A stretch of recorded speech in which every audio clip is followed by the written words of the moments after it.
नमस्कार दर्शकों, आज मैं आपको सुनाऊंगी माघ मास के सोमवती अमावस्या की कहानी।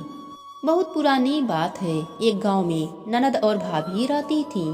ननद की शादी हो गई थी। भाभी जब भी सोमवती अमावस्या आता तो व्रत करती, पीपल की पूजा करती थी। जब भी सोमवती अमावस्या पड़ता तो भाभी अपने ननद को घर बुला लेती थी और सोमवती अमावस्या पूजा करने के बाद सभी सुहाग का सामान ननद को दे देती थी। ननद सभी सामान को लेकर अपनी ससुराल चली जाती थी, लेकिन वह कभी भी सोमवती अमावस्या का पूजा व्रत नहीं करती थी। सामान ले जाने के बाद वह उन सुहाग के वस्तुओं को पहनती थी तो चूड़ियां टूट जाती थी। हर बार ऐसा ही होता था। भाभी जब भी उसे बुलाती और सुहाग का सामान देती, वह सामान लेकर बिना पूजा व्रत किए वह अपने ससुराल चली जाती और जब भी उसमें का चूड़ियां पहनती तो चूड़ियां टूट जाती।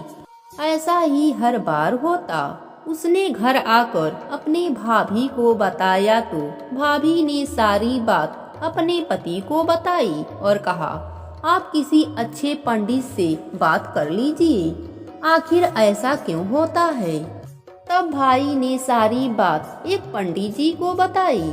तब पंडित जी ने कहा कि तुम्हारी बहन सामान ले लेती है, लेकिन कभी भी अपने भाभी के साथ सोमवती अमावस्या की पूजा व्रत नहीं करती है, व्रत की कथा नहीं सुनती है, यह उसी के परिणाम स्वरूप होता है। आप जाकर अपने बहन से कहिए कि वह सोमवती अमावस्या आने पर व्रत करे, भोलेनाथ और पार्वती जी की पूजा करे और सोमवती अमावस्या की कथा सुने, सब कुछ अच्छा हो जाएगा। भाई ने वापस आकर सारी बात अपने बहन और अपने पत्नी को बताई। बहन को अपनी इस गलती पर पछतावा हुआ और अब की बार जब सोमवती अमावस्या आया तो अपने भाभी के साथ व्रत किया, पूजा किया और सोमवती अमावस्या की कथा भी सुनी। इसके बाद जब उसकी भाभी ने उसको सुहाग का सामान दिया और वह लेकर अपने ससुराल गई, जब उसने वह सामान पहना तो उसके हाथों की चूड़ियां नहीं टूटी।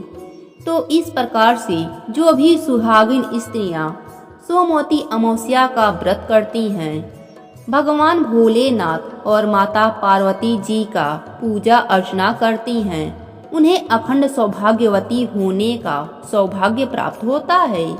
उन्हें माता पार्वती की कृपा मिलती है और उनके पति को दीर्घायु होने का आशीर्वाद मिलता है। वैसे तो सोमवती अमावस्या के दिन गंगा स्नान का विशेष महत्व माना गया है, लेकिन यदि यह संभव न हो तो नहाते समय पानी में गंगा जल मिलाकर स्नान करें। इस दिन पीपल के वृक्ष की पूजा करने से सौभाग्य में वृद्धि होती है। पीपल की पूजा के बाद गरीबों को कुछ दान अवश्य करना चाहिए।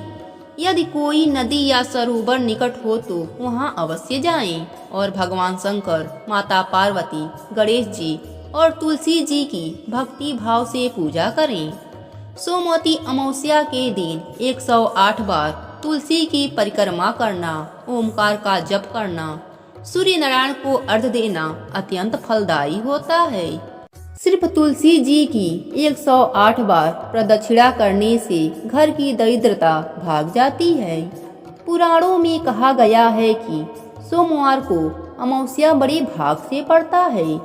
सोमवार चंद्रमा का दिन है। इस दिन सूर्य तथा चंद्र एक सीध में स्थित रहते हैं, इसलिए यह पर्व विशेष पुण्य देने वाला होता है।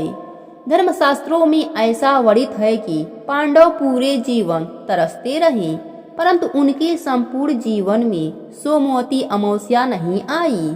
इस दिन मौन व्रत रहने से सहस्त्र गोदान का फल प्राप्त होता है। सोमवार चूंकि भगवान शिव को समर्पित है, इसलिए इस दिन भोलेनाथ की पूजा करते हुए महिलाएं अपने पति की दीर्घायु की कामना करती हैं और पीपल के वृक्ष में शिव जी का वास मानकर उसकी पूजा और 108 परिक्रमा करती हैं। धन्यवाद।